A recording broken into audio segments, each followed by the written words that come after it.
ये एक राजा की कहानी है जो कि बहुत ही उदारवादी और न्यायप्रिय था। उसके चर्चे आसपास के राज्यों में भी होते थे। एक बार उसका मन करता है कि वो अपने राज्य में घूमे और वो अपने राज्य के मंत्रियों के साथ घूमने निकल पड़ता है। घूमते घूमते एक दुकान के पास वो रुकता है और अपने मंत्रियों को कहता है, इस दुकान के मालिक को फांसी पे चढ़ा दो। मंत्री की समझ में कुछ भी नहीं आता है, क्योंकि आज तक राजा ने इस तरह का व्यवहार नहीं किया था कि किसी को भी कभी भी फांसी की सजा दे देना। ये उसकी समझ से परे था। क्योंकि उसकी समझ से परे था, इसलिए वो राजा के पास एक बार फिर जाता है, पर राजा उसको टका सा जवाब देके वापस भेज देता है कि मेरा काम और मेरा कहा टालना नहीं। यह सुनकर मंत्री वहां से अपने घर चला आता है। मंत्री रात भर ये सोचता रहता है कि राजा ने ऐसा क्या देख लिया कि उन्होंने इतना बड़ा निर्णय ले लिया। ये जानने के लिए अगले दिन सुबह मंत्री भेष बदलकर उसकी दुकान पर पहुंच जाता है और उससे कुछ सवाल करने लगता है। दुकानदार उसे ग्राहक समझकर उससे पूछता है कि साहब क्या चाहिए। तो मंत्री जी भी कुछ सामान की लिस्ट उसके हाथ में थमा देते हैं।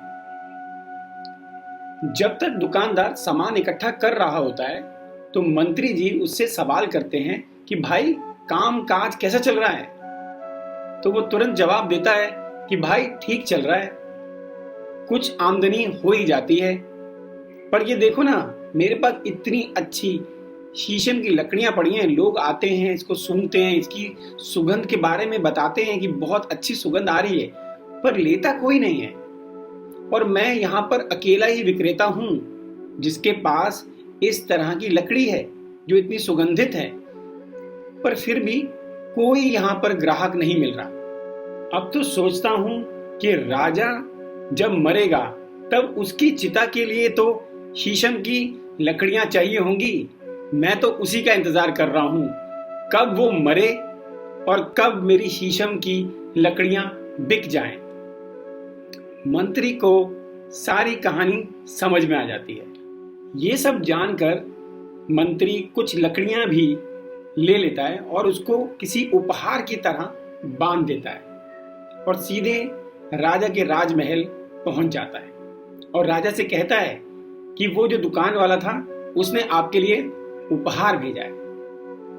राजा का दिमाग ठनकता है कि मैंने तो उसको मौत की सजा दी है और वो मेरे लिए उपहार भेज रहा है। तो वो उपहार को खोलता है। जैसे ही उस उपहार को खोलता है तो पूरे कमरे के अंदर एक भीनी सी खुशबू फैल जाती है, जिससे राजा का हृदय परिवर्तन हो जाता है। उसके दिमाग में आता है, देखो मैंने किसी को इतनी बुरी सजा दे दी है और उसने मेरे लिए कितना अच्छा उपहार भेजा है। तो राजा मंत्री को कहता है कि जाओ उसको कुछ सोने की मुद्राएं और मेरी तरफ से माफी मांग लेना।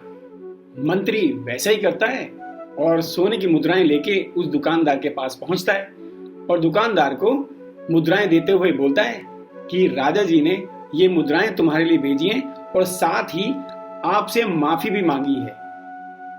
दुकानदार ये सुनकर हैरान हो जाता है और उसकी आंखें पानी से भर जाती हैं।